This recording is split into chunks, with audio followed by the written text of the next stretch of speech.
안녕하세요. 풋볼 포레스트입니다.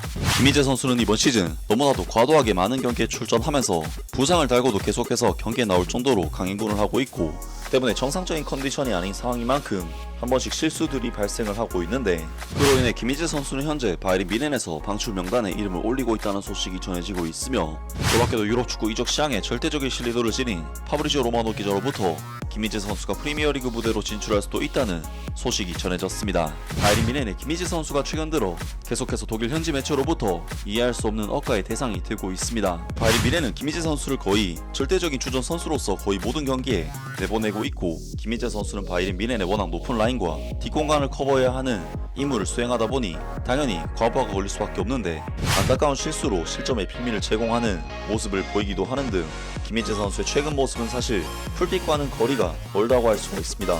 그리고 그러한 실수들 때문에 독일 현지 매체에서는 김희재 선수에 대한 엄청난 비난의 목소리를 높였었고, 심지어는 매각 대상으로까지 고려되고 있다는 소식을 전해드렸었는데요. 물론 김희재 선수가 이번 시즌 바이에른 뮌헨에서 완벽한 활약을 했다고 보기는 어렵긴 하지만, 바이에른 뮌헨 수비진에서 가장 꾸준하고 좋은 활약을 펼친 선수는 김희재 선수라고 할 수 있는데, 놀랍게도 유럽 축구 이적 시장에 절대적인 신뢰도를 지닌 파브리지오 로마노 기자로부터 김희재 선수가 프리미어리그 무대로 진출할 수도 있다는 소식이 전해졌습니다. 유럽 축구 이적 시장 전문가 파브리지오 로마노는 김민재의 미래에 대해 언급했다. 팬의 질문, 바이에른 뮌헨의 상황을 고려할 때 김민재는 어디로 갈 것 같은가에 대해 그는 사우디아라비아나 프리미어리그, 하지만 그는 연봉이 매우 높다라고 답했다. 이러한 발언은 김민재의 다음 행선지가 이탈리아 세리아보다는 경제적으로 강력한 프리미어리그 혹은 사우디 프로리그가 될 가능성이 크다는 점을 시사한다. 다만 파브리지오 로마노의 지적대로 높은 연봉이 이적의 걸림돌이 될 수 있다. 이번 시즌 김민재는 바이에른 뮌헨의 분데스리가 우승에 큰 역할을 했다. 그는 모든 대회를 통틀어 43경기 총 3,593분을 소화했으며, 이중 리그에서만 2,289분을 뛰며 요슈아 키미히에 이어 팀 내 두 번째로 많은 출전 시간을 기록했다. 특히 지난해 10월부터 아킬레스건 부상을 안고도 강행군을 이어갔다.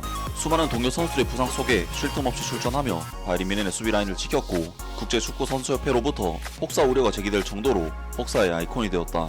그의 헌신 덕분에 바이에른 뮌헨은 지난 시즌 바이엘 레버쿠젠에게 내줬던 마이스터 샬레를 되찾았다. 김민재는 2022-23 시즌 나폴리에서 이탈리아 세리아 우승을 거둔 데 이어 유럽 5대 리그 중 두 리그에서 우승한 최초의 한국 선수가 되었다.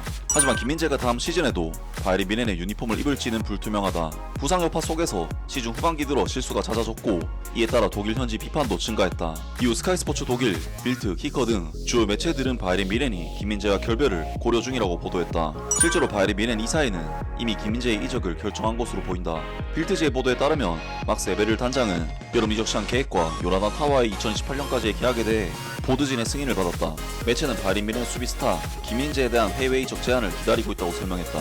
독일 현지 보도에 따르면 김민재는 다음 시즌 바이에른 뮌헨의 베스트 11에서 제외됐다. 트랜스퍼 마르크트, 란 등은 김민재 대신 요나단 타와, 다이오 우파메카노로 구성된 수비진을 예측했다.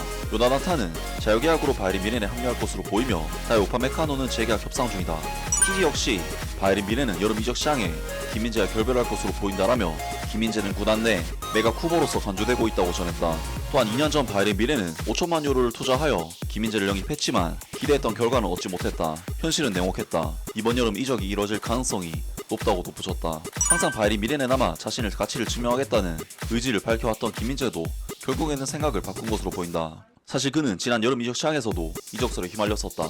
지난 시즌 막판에는 토마스 돨 감독의 신뢰를 잃고 벤치에 머무는 시간이 늘어나며 이탈리아 세리아 복귀설이 떠오르기도 했다. 그러나 그때 김민재는 바이에른 뮌헨에 남아 경쟁하겠다는 의지를 분명히 하며 잔류를 선택했다. 이번 여름도 처음에는 비슷한 분위기였다. 최근까지도 김민재는 이적을 고려하지 않는다고 말해왔다. 그는 떠날 이유가 없다. 팀에 남고 싶다. 지난 7개월 동안 아킬레스건 통증을 참고 뛰었다. 내 가장 큰 목표는 다음 시즌 건강하게 뛸 수 있도록 몸을 준비하는 것이라고 말하면서 팀에 대한 충성심을 드러냈다. 하지만 현재 김민재는 새로운 도전을 준비하고 있는 것으로 전해졌다. 독일 빌트지의 크리스탄 폴크 기자는 김민재는 이번 여름 방출 후보 중 한 명이다. 본인도 매력적인 제안이 온다면 팀을 떠나는 것에 거부감이 없다. 바이에른 뮌헨에서의 본인에 대한 평가와 비판을 깊게 받아들이고 있다고 전했다. 김민재에게 관심을 보이는 해외 팀들도 많다. 첼시, 뉴캐슬 유나이티드, 유벤투스, 인터밀란은 물론 사우디아라비아 클럽들도 김민재의 영입을 노리고 있다. 크리스탄 폴크 기자에 따르면 바이에른 뮌헨은 김민재의 이적료로 3천만 유로에서 3,500만 유로 정도를 기대하고 있어 실제 이적 가능성은 충분하다. 문제는 연봉이다. 파브리지오 로마노는 지난달 김민재는 연봉 삭감을 감수해야 할 수도 있다고 말했다. 그는 김민재는 바이에른 뮌헨에서 매우 높은 연봉을 받고 있다. 이 정도는 높지 않지만 연봉이 유럽 구단들에게는 큰 부담이다. 반면 사우디아라비아는 김민재의 연봉을 맞춰줄 수 있으며 오히려 더 크게 제시할 수 있다고 설명했다. 이어 파브리지오 로마노는 김민재는 유럽에 남기 위해 연봉을 낮출 것인지 아니면 사우디아라비아로 가서 더 높은 연봉을 받을 것인지를 결정해야 한다. 물론 바이에른 뮌헨 입장에서는 만족스러운 제안이 필요하지만 김민재의 이적 가능성은 매우 현실적이라고 강조했다. 김민재는 현재 바이에른 뮌헨에서 연간 최대 1,700만 유로를 받는 것으로 알려졌다. 이는 토마스 뮬러, 레온 고레츠카와 함께 바이에른 뮌헨 내에서 7번째로 높은 연봉으로 대부분의 프리미어리그 팀에서도 상위권에 해당하는 수준이다. 그리고 김민재는 돈과 유럽 무대 중 하나를 선택해야 할 시점에 놓여있다. 사우디아라비아의 경우 김민재는 물론 바이에른 뮌헨도 재정적으로 만족할 수 있는 거래가 가능하다. 특히 알힐랄, 알이티하드, 알나스르, 알라흘리 등 사우디 공공투자기금의 지원을 받는 클럽들은 그 이상의 금액을 제시할 수 있다는 점에서 이적 가능성이 높다. 김민재는 지금 커리어의 중대한 기로에 서 있다 하면서 바이에른 뮌헨이 김민재 선수의 판매도 충분히 고려를 하고 있는 상황이며 김민재 선수가 프리미어리그 무대로 이적할 수도 있다는 소식이 전해졌습니다. 김민재 선수가 최근 이적설이 났었던 프리미어리그 구단들을 나열해보면 첼시, 맨체스터 유나이티드, 뉴캐슬 유나이티드 정도가 있는데요. 일단 첼시의 경우 리바이 콜릴, 웨슬리 포파나, 베노아 바디아실, 토시 나다바이오, 트레버 찰로바 같은 선수들을 보유하면서 두톤 센터백 뎁스를 거느리고 있는 팀이긴 하지만 사실 이 중에서 김민재 선수보다 폼이 더 좋다고 볼 만한 선수는 없기 때문에 첼시로 이적한다고 하더라도 충분히 김민재 선수와 경쟁할 수 있는 팀이라는 생각이 들고, 맨체스터 유나이티드는 현재 마티스 더리우트, 레니 요로, 해리 맥과이어, 빅토르 린델랩, 조니 에반스 등 누구 하나 100% 만족할 만한 성과를 내지 못하고 있는 상황이기 때문에 김민재 선수가 맨체스터 유나이티드에 입성한다면 많은 도움이 될 수 있을 것으로 보이는데요. 또한 뉴캐슬 유나이티드 역시 스벤 보트만, 파비안 시어, 벤번, 자말 라셀스 등 전문 센터백 자원이 4명에 불과한 상황인 만큼 김민재 선수가 수월한 주전 경쟁은 물론 정말 많은 출전 기회를 받을 수 있는 구단인데, 결론적으로 김민재 선수의 지금의 폼이라면 이번에 이적설이 나온 어떤 구단으로 가더라도 경쟁에 있어서는 큰 의미가 없고, 각 구단이 어떤 전술을 구사하고 어떤 비전을 가졌는지를 보고 김민재 선수가 판단을 해서 고를 수도 있는 상황이라고 할 수가 있겠습니다. 현재 뉴캐슬 유나이티드는 프리미어리그 4위, 첼시는 프리미어리그 5위를 달리고 있기 때문에 차기 시즌 챔피언스리그 진출이 매우 유력한 상황인데, 맨체스터 유나이티드의 경우 프리미어리그에서는 16위이고 유로파리그 결승전에서 토트넘 하스퍼에게 패배를 당했기 때문에 유럽 대항전 진출이 무산된 팀인 만큼 첼시나 뉴캐슬 유나이티드보다는 김민재 선수의 영입 경쟁에서 경쟁력이 떨어지지 않을까 싶은데요.